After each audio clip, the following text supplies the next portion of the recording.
Yano pi ibid banpa cha assembly na Raliang constituency hauniusnem arjar arpulai.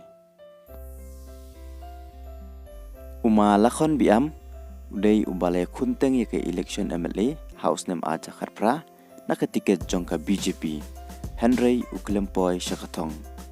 Hausnem aja khakhandai pat ni orang ba ule kun yaka election MDC bat ule job dan buram. Uni orang ba hagan ni kenti ke bamenta unya kun biang yaka ni election arja arpulai naka tiket jongka BJP na Raliang constituency persya ya MLA bamenta bat ikibai pat ki kertong jongka Raliang.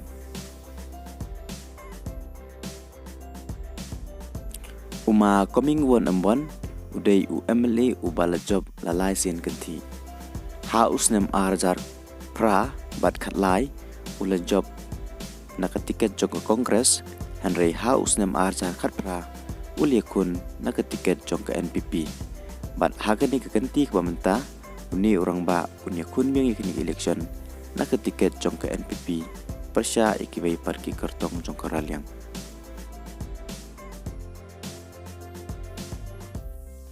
Uma cemhok garot udai ubala longteng UMDC hakisnem ke baladem. Uni orang ba hakan ni kenti ke bamenta ularai banyak kun ikini ke election naka tiket jongka PDF. Uni orang ba punya kun ikibai pat ki kertong jongka Raliang constituency.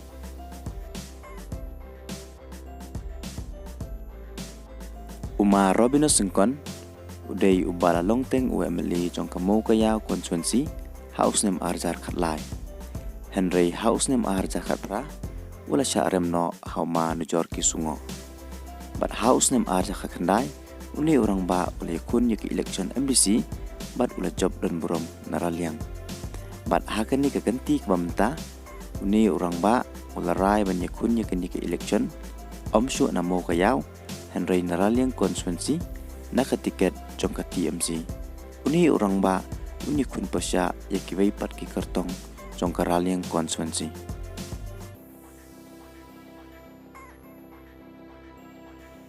Uma je trelang siang udai UMDC jongka Changpung constituency. Uni orang ba hakan ni kenti kementa ularai banyak kun yakini ke election MLA arpulai na Raliang constituency naka tiket jongka UDP. Uni orang ba unya kun persya yau MLA bamenta bat yakibai parki kertong jongka Raliang constituency.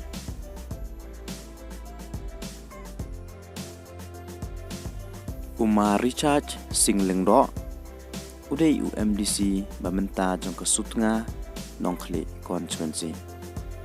Uni orang ba ula job yaki election MDC la sao sen kenti. Ulai kunteng yaki election MLA hakisnem ki baladeb Henry uklempoy syakatong. Hakan ni kenti ke bamenta uni orang ba unya kun biang hakan ni ke election arpulai na Raliang constituency naka tiket jongka kongres persya yu MLA bamenta bat yakibai pat ki kertong jongka Raliang constituency. Hado menta kini kidai ki kertong ki balapan kre banyak kun yakini ke election na Raliang constituency.